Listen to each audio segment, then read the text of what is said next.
ओम विद्योदाम समप्रभां मृगपतिं स्कंधस्थितां भीषणां कन्याभिकरवालखेट विलसत् हस्ताविरासेवितां हस्तै चक्रगदाशिकेट विशिखां चापं गुणं तर्जनीं विभ्राणमनलात्मिकां शशिधरां दुर्गां त्रिनेत्रां भजे।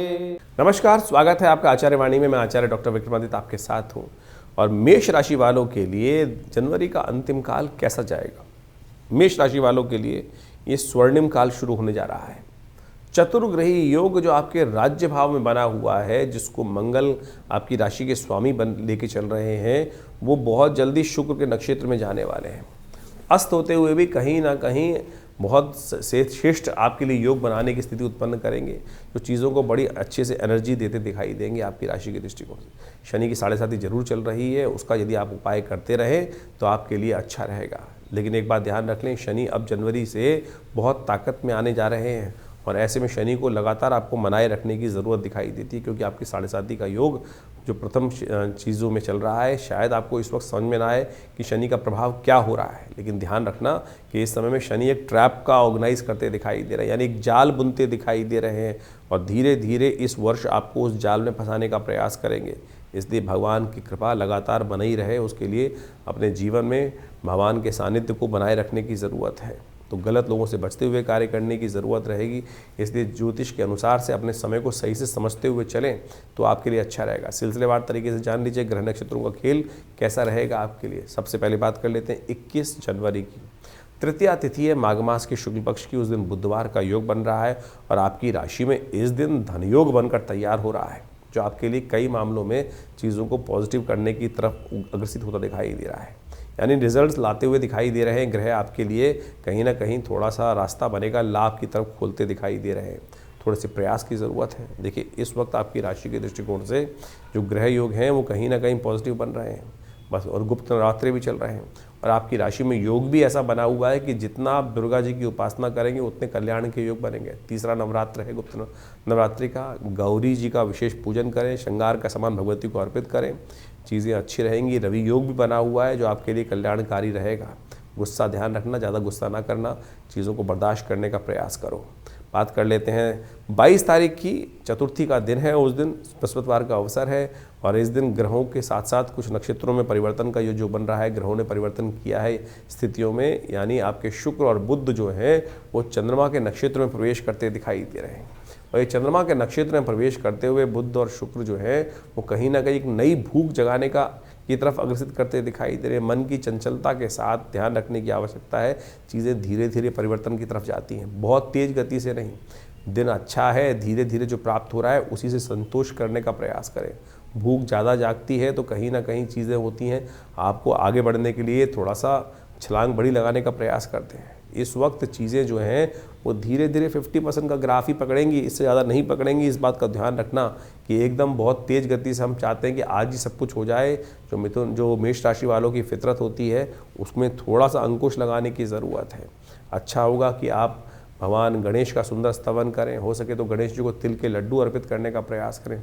सुख चतुर्थी है, ऐसे में व्रत चतुर्थी के दिन, सुख चतुर्थी के दिन भगवान गणेश को तिल से बने हुए लड्डू अर्पित कर उनका तिल से पूजन करने से भगवान की कृपा प्राप्त होती है। 23 तारीख का दिन पंचमी तिथि विद्यमान है और ग्रह नक्षत्रों के दृष्टिकोण से ग्रहों का परिवर्तन का योग जो बन रहा है वो आपके लिए जान लेना चाहिए क्या कुछ करेगा।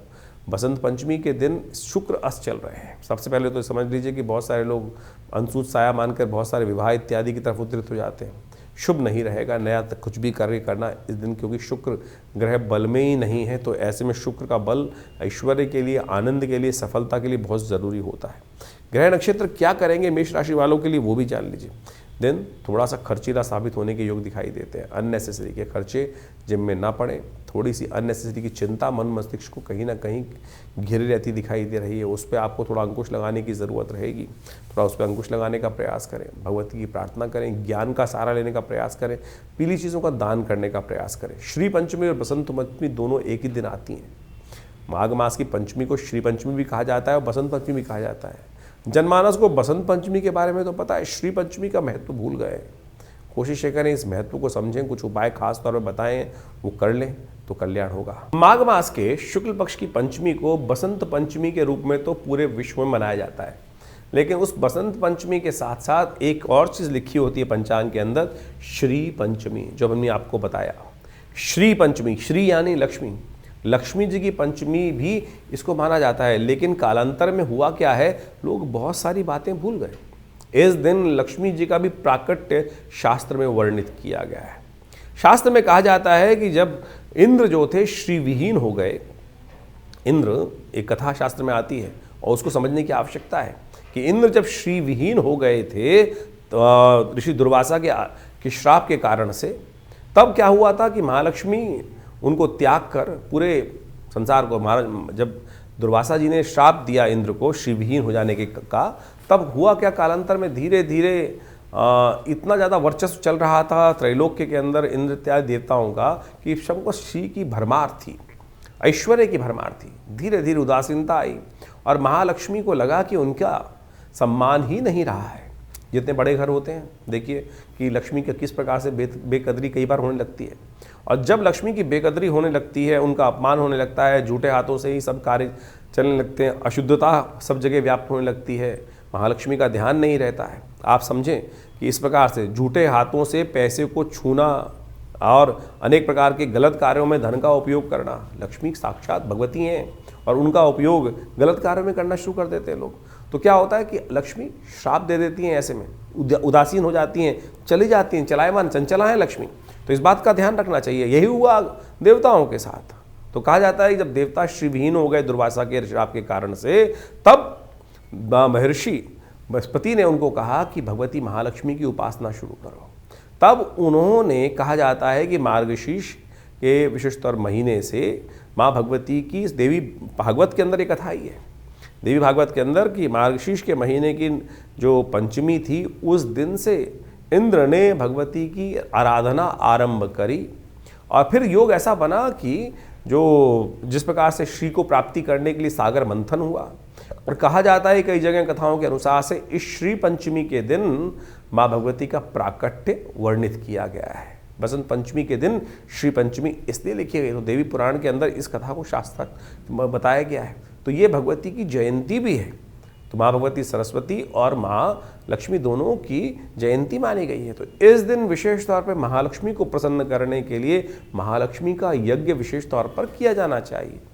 महालक्ष्मी का यज्ञ विभिन्न मंत्रों के द्वारा किया जाना चाहिए।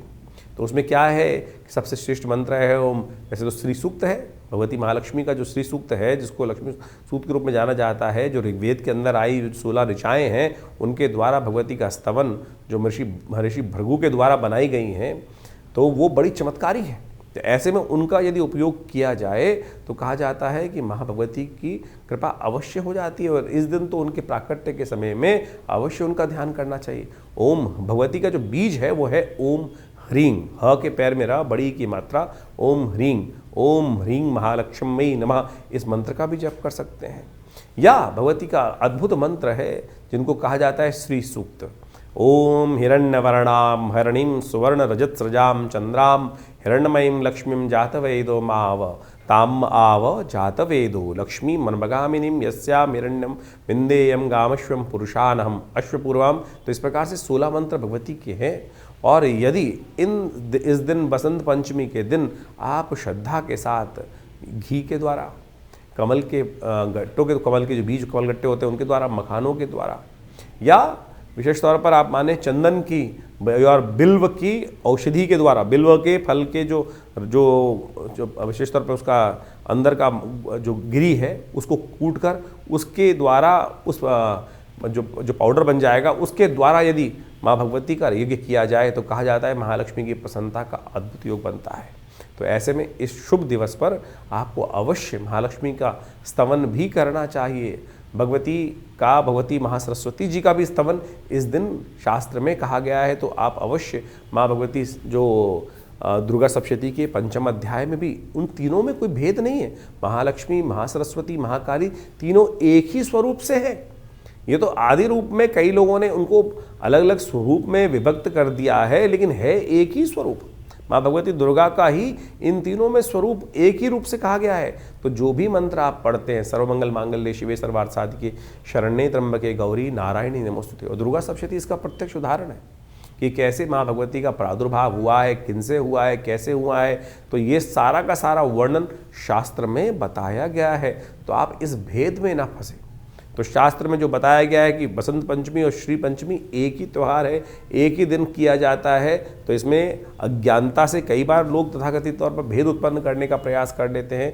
तो इस शुभ योग में आप अवश्य जितना हो सके भगवती का सुंदर स्तवन करने का प्रयास करें, महालक्ष्मी का यज्ञ करने का प्रयास करें। ऐसे में विवेकानंद योगाश्रम में तो लगातार गुप्त नवरात्र के अवसर पर पूरा 9 दिन तक दुर्गा सप्तशती का यज्ञ चल ही रहा है। तो आप भी इस सुंदर दिवस पर आइए हमारे साथ यज्ञ में भाग लें।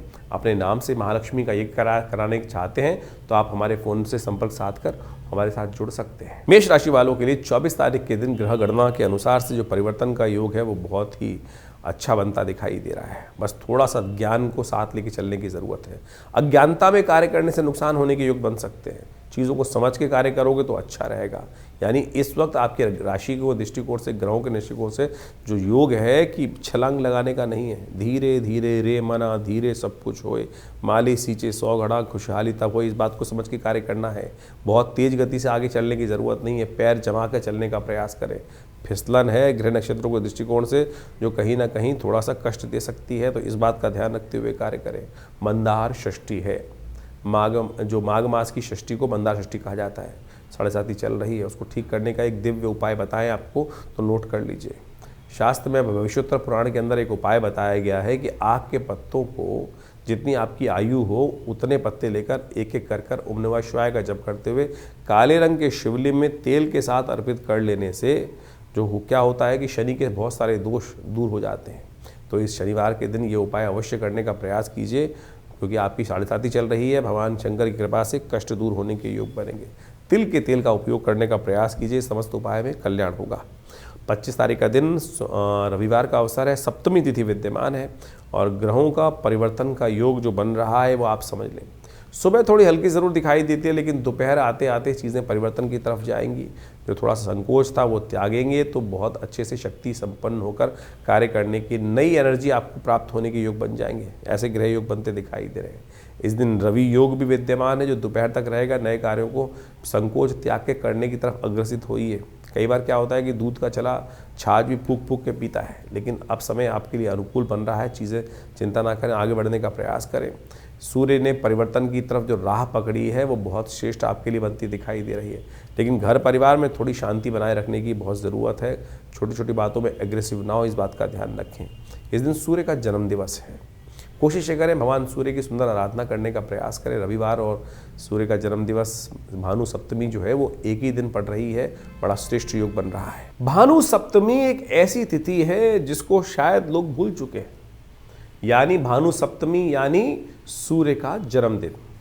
अनादिकाल में सूर्य इसी दिन से प्रकाश देना आरंभ किए थे। माघ मास की जो शुक्ल पक्ष की सप्तमी होती है उसको भानु सप्तमी कहा जाता है। भानु सप्तमी सूर्य का जन्मदिवस के रूप में मानी जाती है और इस बार अद्भुत योग बनकर तैयार हो रहा है कि रविवार भी है और भानु सप्तमी का योग भी बन रहा है। और यदि आपकी राशियों के दृष्टिकोण से देखा जाए तो जो प्रभाव है वो आप अच्छे से समझ लीजिए। इस समय सूर्य के तमाम दोषों को दूर करने के लिए ये वर्ष सूर्य का वर्ष है। और सत्य मान लीजिए इस बार जितनी उठापटक होने वाली है, क्योंकि बाकी ग्रहों की स्थिति जिस प्रकार की बन के तैयार होने वाली है, आप मान लीजिए एक के बाद एक अपनी महत्वाकांक्षाओं को पूर्ण करने के लिए लोग जो है वो ऐसी तरफ उद्धृत होने वाले हैं कि इस वर्ष कहीं ना कहीं भयावह स्थिति, टकराव शक्तियों, विभिन्न शक्तियों को आपस में टकराने की स्थिति बनती दिखाई दे रही है। चाहे छोटे लेवल पे हो चाहे बड़े लेवल पे हो। बड़े लेवल पे तो आप देख ही चुके हैं कि वर्ष के आरंभ के साथ ही कैसे बड़ी बड़ी शक्तियां आपस में एक दूसरे पे कब्जा करने के लिए होड़ में लगे हुए हैं। इस कार्यक्रम में हमने पहले भी अपने चैनल के माध्यम से बताया था कि ये जो वर्ष 2026 है ये सूर्य का वर्ष है और ये ऐसा वर्ष आया है कि जिसमें लोग अपनी अनाधिकार चेष्टा करने की तरफ अग्रसित होंगे, क्योंकि सूर्य जो है वो बहुत तेजी गति से इस वक्त ऐसे योग बनाते दिखाई दे रहे हैं कि जो राजा प्राप्ति करने के स्थान प्राप्त करने की तरफ अग्रसित होते दिखाई दे रहे हैं। तो मनोमस्तिष्क में कहीं ना कहीं क्लैश उत्पन्न करने के योग बहुत तेजी से बनते दिखाई दे रहे हैं। तो ऐसे में भगवान सूर्य को आपके जीवन में क्योंकि बेकार कि हम सब आपकी राशि के दृष्टिकोण से समझें तो कैसा योग बना रहे हैं, तो कहीं ना कहीं अपने ज़बरदस्ती के अहंकार को हम यदि और ज़्यादा घी डालेंगे तो कहीं ना कहीं सूर्य के जो नेगेटिव प्रभाव को भी हम प्राप्त कर सकते हैं। तो कोशिश करें, अत्यधिक ताप जो होता है ना वो ठीक नहीं होता। एक संग जो है एक निश्चित दूरी पर रहते हुए कार्य कर लेना सबसे अच्छा होता है। एक ना अति घाम, ना अति जो बहुत तेज जो ठंड वाला काम होता, दोनों चीज़ें नरमता दोनों जगह कष्ट देने की योग बनाती है। तो सूर्य को सेंटर हमारे लिए सम रूप से हमको प्रकाशित करते रहे, उसे काम करते रहें। तो उस दिन कोशिश ये करें भगवान सूर्य के निमित्त अवश्य कुछ ना कुछ कार्य करने का प्रयास करें। आपकी राशि के दृष्टिकोण से हमें दिखाई देता है कि इस समय आपको विशेष तौर पर रविवार के दिन भगवान सूर्य को अर्घ अवश्य देना चाहिए। सूर्य के जन्मदिवस के दिन किसी बड़े व्यक्ति को जन्मदिवस देने जाते हैं तो आप माला पहना के आते हैं, कुछ ना कुछ उनका स्वागत करते हुए वस्त्र इत्यादि अलंकृत करने का प्रयास करते हैं। तो सूर्य के जन्मदिवस पर कोशिश ये करें जब सूर्य उदित हो रहे हों उस समय एक तांबे के लोटे में थोड़ा सा रोली डालकर और एक पीला पुष्प डालकर और जल लेकर और दोनों हाथ सिर के ऊपर से रखकर इस प्रकार से भगवान सूर्य के का ध्यान दर्शन करते हुए ओम घृणी सूर्य आदित्याय नमः, ओम सूर्याय नमः, ओम भास्कराय नमः, या जो मंत्र है ओम अहि सूर्य सहस्त्रांशो तेजो राशि जगतपते अनुकंपय माम भक्त्या गणर्घम दिवाकर। तो इस प्रकार से भगवान सूर्य का मनी मन गायत्री मंत्र का जप करते हुए भगवान सूर्य को अर्घ दें, उनका तेज का ध्यान करें और उस ओज को अपने अंदर भी ग्रहण करने का प्रयास करें। इतना छोटा सा कार्य है। यदि इसके साथ साथ गायत्री यज्ञ कर सकें, अन्न इत्यादि का गेहूँ इत्यादि का दान कर सकें, ये भी सूर्य से ही संबंध बहुत श्रेष्ठ उपाय हैं। इनको आप करें तो आपके लिए कल्याणकारी योग बनेंगे बहुत सुंदर रूप से। इस दिन नमक का दान करना भी श्रेष्ठ दिखाई देता है। रविवार का अवसर है तो विशेष तौर पे यज्ञ आश्रम पे रहता ही है हर रोज़ की तरह। तो हमने रविवार के दिन विशेष यज्ञ को सूर्य ग्रह शांति महायज्ञ, नवग्रह शांति महायज्ञ के रूप में रखा है। तो उस दिन भगवान सूर्य की प्रसन्नता के लिए विभिन्न प्रकार के मंत्रों से यज्ञ किया जाएगा और साथ साथ आदित्य स्तोत्र का पाठ किया जाएगा। आप उस यज्ञ में सम्मिलित होकर, जो विवेकानंद योगाश्रम में रविवार को सुबह 8 बजे से आरंभ होकर करीब 11 बजे तक कार्यक्रम चलेगा। भगवान सूर्य की विभिन्न कथाओं के माध्यम से भगवान सूर्य के निमित्त विभिन्न प्रकार के यज्ञ इत्यादि मंत्र इत्यादि के द्वारा यज्ञ में आहुतियाँ देकर भगवान सूर्य के तमाम कष्टों को दूर करने के लिए, जब सूर्य शेष नहीं होता तो बहुत सारी समस्याएं देता है कुंडली के अंदर। जब सूर्य खराब चल रहे होते हैं तो स्किन डिसीज, हड्डियाँ संबंधी समस्याएँ, या आपके लिए हार लगातार हो जा रही जीवन में, तो समझ लीजिए कहीं ना कहीं सूर्य ठीक नहीं है। बहुत ओवर एम्बिशियस आदमी है वो भी सूर्य के कहीं ना कहीं जो सेल्फ कॉन्फिडेंस व्यक्ति लूज कर चुका है और कीर्ति प्राप्त हो ही नहीं रही है। कीर्ति का संबंध भी सूर्य के साथ होता है, आत्मा का संबंध भी सूर्य के साथ ही है। तो जितने डिप्रेशन की बहुत सारी बीमारियां हैं, बहुत सारे लोग केवल चंद्रमा से जोड़ते हैं उसको, लेकिन यदि सूर्य बलहीन है कुंडली के अंदर, या पापग्रह युक्त है, या अच्छी अवस्था में नहीं है, या नवांश में अच्छी अवस्थाओं में नहीं है, ग्रह खराब ग्रहों के साथ बैठा हुआ है, तो इस प्रकार की समस्याएं उत्पन्न करने का योग दे देता है। अब है तो है, जो योग है उसको ठीक कैसे किया जाए। तो ऐसे शुभ मुहूर्त जो आ जाते हैं उस समय में हमको इनके छोटे छोटे निदान जो हैं वो कर हम बहुत बड़ा लाभ अपने जीवन में प्राप्त कर सकते हैं। तो इसलिए हमने ये सारा रहस्य आपके समक्ष रखा है। उपाय बहुत सरल है, बहुत सीधा साधा है। हींग लगे ना फिट करे, रंग चौका हुआ, कोई बहुत पैसे खर्च करने की ज़रूरत नहीं है। लोग लाखों रुपए के कुछ ना कुछ, कोई माणिक के पहनने के लिए खर्चा कर देता है, कोई सोने की अंगूठियाँ पहनने के लिए खर्च कर देता है, कोई लाखों रुपए के दान करने की व्यवस्था कर देता है। तो सीधा सरल तरीका है, भगवान के मन दिव्य से उनको अर्घ दीजिए, यज्ञ में बैठिए। हमारे आश्रम में रविवार वाले कार्यक्रम में कोई धन नहीं लिया जाता। बहुत सारे लोग कहते हैं कि कोई मेंबरशिप फीस, किसी प्रकार भी कोई खर्चा नहीं है। आप आएँ, चाहें तो बैठ के हमारे साथ उस कार्यक्रम में भाग लें। माँ भगवती आपकी समस्त मनोकामनाएं सिद्धि करें। तो ऐसे में तो बड़ा सुंदर योग बना हुआ है। सप्तमी का, गुप्त नवरात्रि में सप्तमी का योग भी है और साथ साथ गुप्त नवरात्रि का यज्ञ भी चल रहा है। तो आप इस कार्यक्रम में अवश्य भाग लेकर माँ भगवती की कृपा अपने जीवन में समस्त कष्टों को दूर करने के लिए अपना सकते हैं। मेष राशि वालों के लिए 26 तारीख की ग्रह गणना जो है वो एक दिखाती है कुछ रुकावटों के योग। इस दिन राशियों के दृष्टिकोण से आपको समझना चाहिए कि हिम्मत तो बहुत बढ़िया दिखाई दे रही है, लेकिन बहुत जल्दी चीज़ों को न करने का प्रयास करें। इस बात का ध्यान रखें। सुबह सुबह भद्रा का योग है, भद्रा करीब 10:30 तक समाप्त हो जाएगी और उसके बाद चीज़ों को तेज गति से करने के योग भी आपके लिए बनेंगे। लेकिन तब तक थोड़ा शांति के साथ जो मौसम है वो आपकी राशि के दृष्टिकोण से ऐसा ही बनता दिखाई दे रहा है। बच्चे के स्वभाव के कारण से बहुत तेज गति से मन में जो उत्साह जागता है उतनी तेज बैठ भी जाता है, इस बात का ध्यान रखना। इस समय आपकी राशि के दृष्टिकोण से जो समय है वो एक तरह से धीरे धीरे 45 डिग्री के ग्राफ की तरह चल रहा है। धीरे धीरे परिवर्तन की तरफ समय चल रहा है, परिवर्तन की तरफ आगे चलता जाएगा। उसे तेज करने का प्रयास करोगे तो सामर्थ्य जो है व्यर्थ ही जाएगा। इस बात का ध्यान रखते हुए कार्य करना है। सोमवार का अवसर है, भगवान शिव का दुग्धाभिषेक करने का प्रयास कीजिए। भगवान शंकर को श्वेत वस्त्र अर्पित करें तो आपके लिए कल्याणकारी योग बनेंगे। 27 तारीख का दिन नौमी तिथि विद्यमान है। मंगलवार के साथ ये योग बहुत ही श्रेष्ठ योग बना है, क्योंकि इस दिन गुप्त नवरात्रि भी समाप्त हो रही है। इस दिन आपकी राशि के दृष्टिकोण से जो परिवर्तन का योग बन रहा है वो आपके लिए कहीं ना कहीं जो आप मेहनत करोगे शाम तक उसका लाभ भी आपको मिलने के योग बन सकते हैं। शाम को कोशिश ये कीजिएगा भगवान का आशीर्वाद लेने का प्रयास करें, सुंदर का कांड का पाठ करने का प्रयास करें, और जो भी पुण्य कार्य करें उसके बाद माता पिता बुजुर्गों का आशीर्वाद ज़रूर लीजिएगा, क्योंकि भगवान जो हैं वो हमारे बुजुर्गों के रूप में ही विद्यमान होते हैं। और आपकी राशि में इस वक्त योग ऐसा बना है कि जितना बड़े घर के बड़ों का आशीर्वाद लेकर कार्य करोगे, उनका आशीर्वाद लोगे, वो आने वाले 2-3 दिन में विशेष आपके लिए फलीभूत होने का योग बन सकता है। घर वाले आपसे रुष्ट होंगे तो कष्ट होने का योग भी दिखाई दे रहा है। इसलिए आशीर्वाद लेकर विनम्र होकर उनकी बात समझकर कार्य करना आपको चाहिए। इस बात का ध्यान रखते हुए कार्य करें। 27 तारीख के दिन एक खास योग बन रहा है, वो आपको अच्छे समझ लेना चाहिए। इस दिन गुप्त नवरात्र की 9वीं तिथि है और साथ साथ मंगलवार का योग भी बन रहा है। ये मंगल को जब भी कोई अनुष्ठान जब पूर्ण करने का योग बनता है तो कहा जाता है ऐसे में मनोकामनाओं को सिद्धि के लिए अद्भुत योग बनता दिखाई दे रहा है। 9वीं और मंगलवार का योग माँ भगवती को प्रसन्न करने के लिए बड़ा सुंदर, ग्रह नक्षत्र चंद्रमा उच्च के होकर विराजमान है इस दिन। तो ये योग मनोकामना सिद्धि के लिए बड़ा अद्भुत शास्त्र के दृष्टिकोण से वर्णित किया गया है। हमने विवेकानंद योगाश्रम में जो 9 दिन से चल रहा गुप्त नवरात्रि का यज्ञ है, माँ भगवती का चंडी यज्ञ जो चल रहा है उसकी पूर्णाहुति की वेला रहेगी।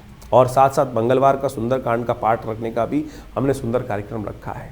तो आप इस सुंदर योग पर माँ भगवती की सुंदर स्तुति और साथ में हनुमान जी का मंगलवार का सुंदर योग जो बना है ना, उसका सानिध्य लेने का प्रयास कीजिए। माँ भगवती की कृपा से समस्त मनोरथ सिद्ध होने के अद्भुत योग आपकी राशि में बनते दिखाई दे रहे हैं।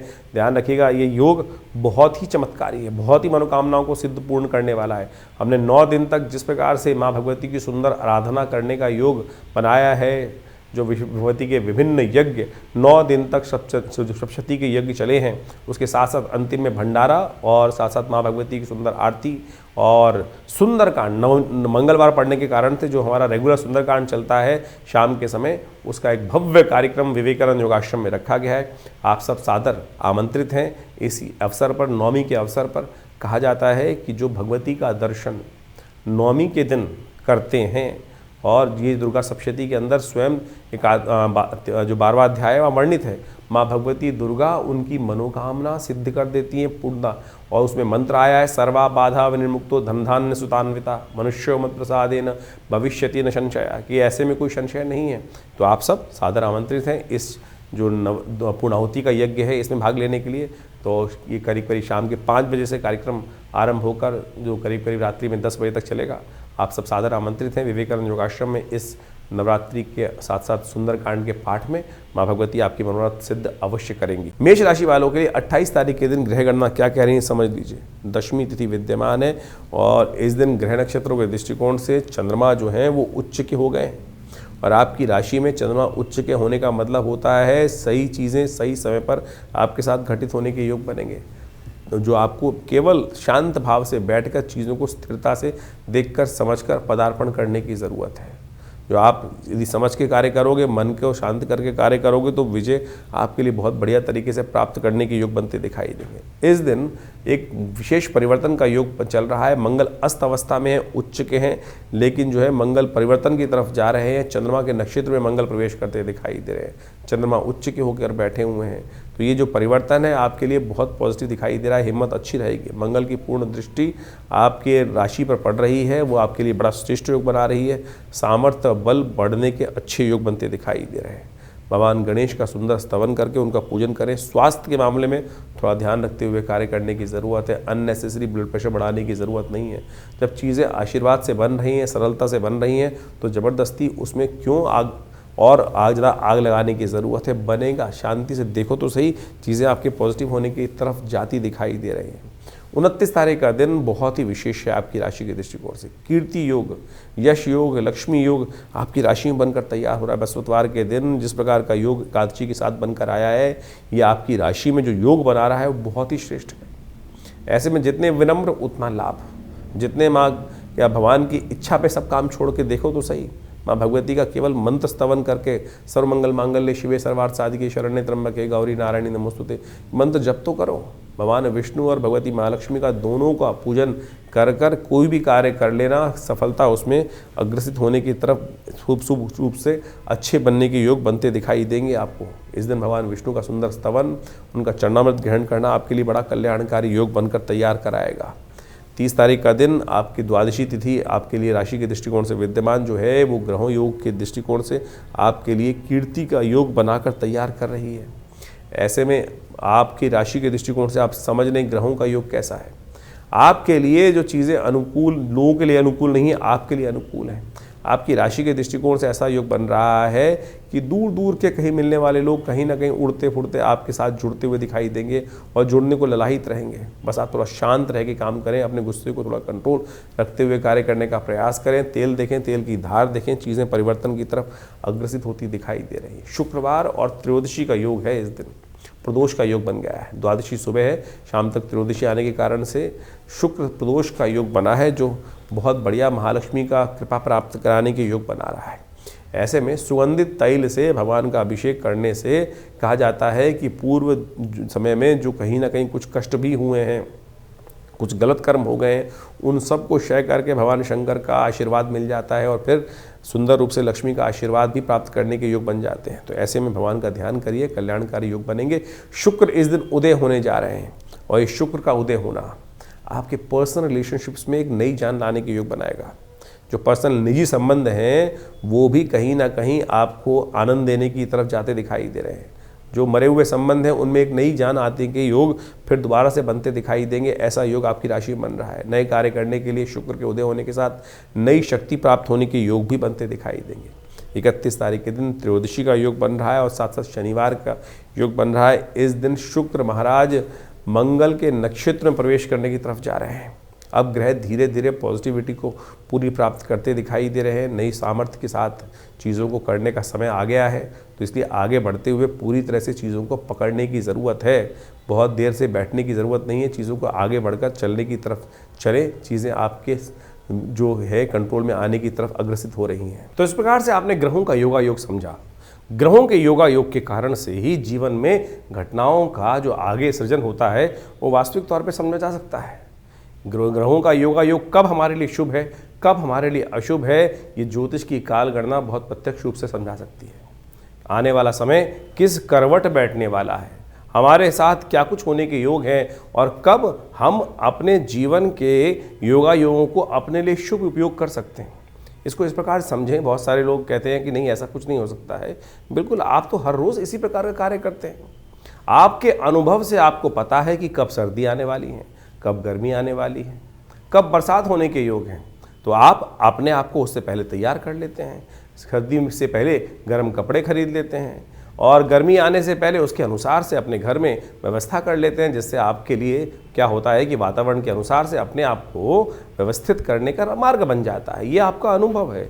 ज्योतिष भी वही है, उसकी और सूक्ष्म गणनाएं हैं कि किसके अनुसार से अप्रत्यक्ष रूप से क्या कुछ घटनाएं हमारे साथ होने वाली हैं और कैसे हम उसको अपने जीवन में रक्षात्मक तौर पे यूज़ कर सकते हैं। कब हमारे लिए लाभ का समय है और कब हमारे लिए समय कष्ट वाला है। जैसे किसी के लिए कभी जन्मपत्री में समय चल रहा होता है, कोई दशा महादशाएं अंतरदशाएं किस प्रकार की बन रही हैं, ढैयाएँ बन रही हैं, अशुभ योग बन रहे हैं, कभी शुभ योग बन रहे हैं, कब जीवन में भाग्योदय का योग बनने वाला है। तो उस समय में अगर मिट्टी में भी हाथ डालोगे तो सोना बन जाएगा और समय खराब चल रहा हो और ऐसे में पता ना हो तो क्या होगा कि गलत जगह फंस जाएंगे। सोने में के हाथ यदि मिट्टी में डालेंगे और वो परिवर्तन किस प्रकार से हो जाएगा, राख में परिवर्तित हो जाएगा। तो यही जो समय की काल गणना का ज्ञान है, काल चक्र ज्योतिष विज्ञान के अनुसार से आप समय को प्रत्यक्ष रूप से समझ सकते हैं। तो इसलिए अपने मन मस्तिष्क को भ्रांति में ना रखें। बहुत सारे लोग तथाकथित तौर पर आप ज्योतिष के ऊपर कई प्रकार के प्रश्न चिन्ह खड़े करने के प्रयास करते हैं और बहुत सारी अनेक व्यंग्यात्मक तौर पे बहुत सारी बातें चलती रहती हैं। हम भी देखते रहते हैं कभी कभी बहुत सारे लोग व्यंग्यात्मक तौर पे जिन्होंने मजाक उड़ाना है वो मजाक उड़ाते रहेंगे। तो आप कोशिश ये करें, ज्योतिष विज्ञान के माध्यम से लाखों वर्षों से लोगों ने इसका लाभ लेते आए हैं और प्रत्यक्ष रूप से आप भी अपने जीवन में ग्रहों की गणनाओं को अच्छे से समझकर कार्य करने का प्रयास करें। चिंता ना करें, कई कुंडलियों में बहुत सारे अशुभ योग होते हैं, कोई कई अपने मनोमस्तिष्क में ऐसी विचित्र विडंबनाएं लेके बैठ जाते हैं। अब क्या हुआ, किसी के बच्चे की कुंडली में जन्म हुआ और वो मांगलिक निकला, या कोई और योग निकल आया, किसी कुंडली में अशुभ केमुद्रम योग निकल आया, और तो उसके कारण से बहुत सारी भयावह स्थिति बन जाती हैं। लेकिन यदि आपका ज्ञान सही है, ज्योतिष के अंदर कारण जान के निवारण के मार्ग भी तो जगह जगह समय समय समाधान जो है वो जगह जगह बताए गए हैं, और सत्य माने वो समाधान प्रत्यक्ष रूप से कार्य करते हैं। चाहे वो महामृत्युंजय मंत्र हो, चाहे वो लक्ष्मी प्राप्ति के मंत्र हो, चाहे वो विभिन्न प्रकार के अनुष्ठानित चीज़ों में किए जाने वाले प्रयोग हों, उनके द्वारा सब चीज़ें परिवर्तन करने का मार्ग बिल्कुल प्रत्यक्ष रूप से बन सकता है। सकल पदार्थ है जग माही, और एक बात समझ रहे हैं, कर्महीन पुरुष पावत नाही। तो इसलिए ऐसा कुछ नहीं है जिसको आप परिवर्तन की तरफ नहीं ले जा सकते। प्रयास की आवश्यकता है, सही दिशा में सोचने की आवश्यकता है, सही दिशा में कर्म करने की आवश्यकता है, सही दिशा को पकड़कर उस पर चलने की आवश्यकता है। तो ज्योतिष विज्ञान कभी भी किसी को भ्रांति में नहीं रखता है, और आप सब इस तमाम जो निदान के तरीके हैं उनको अच्छे से अपने जीवन में सरलता के साथ अपनाने का प्रयास करें। हमारा इस कार्यक्रम के माध्यम से आपके समक्ष जुड़ने का एक ही उद्देश्य रहता है कि पौराणिक ज्योतिष जो है, जो वो कथाओं के माध्यम से हमारे विभिन्न शास्त्रों में बताई गई हैं, योगा योग के माध्यम से विभिन्न शास्त्रों में बताई गई हैं, उन समस्त चीज़ों को आपके समक्ष रखें। और एक बात समझें, जो टोटकों के चक्कर में व्यक्ति फंसे रहते हैं ना, उसके कारण से नुकसान होने के योग बन जाते हैं। उनका कोई बेस नहीं होता है करना जो बिना किसी के तथ्यों के बहुत सारे टोटकों का आज की तारीख में जो प्रचलन सा हो गया है। हमारे विभिन्न प्रकार के तथाकथित तौर पर विद्वान जो उपस्थित हो जाते हैं, जो शास्त्र को मानते नहीं हैं और कुछ भी अनर्गल प्रलाप अपने कुछ बातों को करते रहते हैं। जैसे एक बहुत सारी बातें आजकल चलती हैं कि जो ग्रह आपका बहुत अच्छा हो उसका दान नहीं करना चाहिए। कहाँ लिखा है? सोच के दान देना चाहिए क्या? जिस प्रकार से अगर सोच के दान दे रहे हैं तो फिर दान का फ़ायदा ही नहीं है, फिर तो व्यवसाय हो गया। फिर वो व्यवसाय कर रहे हो तो फिर उस दान का फ़ायदा ही क्या है? तो इस प्रकार का आप समझें कि किसी कुंडली में किसी ने कहा जी बृहस्पति बहुत अच्छा है, आप बृहस्पति की चीज़ों का दान करना बंद कर दो। आपका शनि खराब है तो आप शनि की चीज़ों को दान कर दो। और उसको अगर आपने कोई ग्रह सबसे अच्छा है जिसकी वजह से आपकी कुंडली में पैसा आ रहा है, उसकी चीज़ों को आपने दान कर दिया तो आपके भी शुभ योग चले जाएंगे। शास्त्र में ऐसा कोई प्रमाण नहीं निकलता, ना मिलता है, ना बताया गया है, ना किसी ग्रंथ में लिखा है। ये केवल आज तथाकथित तौर पर कुछ जो अपने आप को ज्योतिष में एक स्टंटबाजी करने का प्रयास करते हैं, उनके द्वारा ऐसी भ्रांति उत्पन्न करने का प्रयास किया गया है। तो आपसे अनुरोध है कि आप इन सब की बातों को जहाँ जिसकी आवश्यकता है तो उसको आप करने का प्रयास करें, और तो उससे कल्याण होगा, रास्ते भी बनेंगे और जीवन में सुख भी पदार्पण करने के योग बनेंगे, पुण्य जागेंगे। पुण्य को जगाने का हम प्रयास करें।